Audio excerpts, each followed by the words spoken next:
Well, the president at that time in 2017 was suffering from a great number of leaks. As you remember, I think week 1 or 2 of being here, his calls with the leaders of Mexico and Australia had leaked.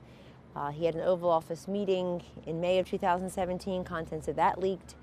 And so there was great concern at the time. I haven't discussed this directly with him, but I will tell you that we were very concerned about, we're always concerned about leaks, obviously, particularly national security leaks. That's not funny, and that's serious business.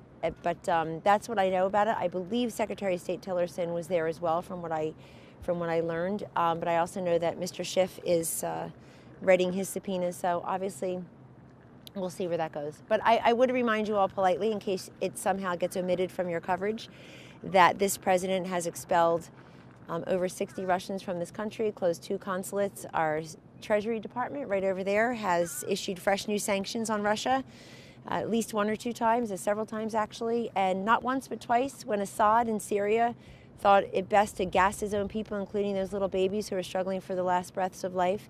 This president retaliated both times. Also, we're exporting energy to our Eastern European allies. That's not good for Russia and its energy. Nobody said he destroyed these notes. You're saying something that you don't know is true. Nobody said he destroyed notes. You be careful about that.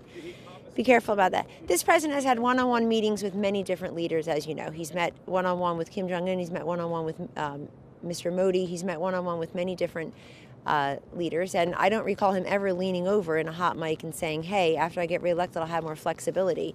He's very transparent to you, as you know. He gives more availability to you in a given week than, I think, frankly, any other president in modern history, if not ever. I'm just trying to get, was this a standard practice? Was this something he did with other world leaders?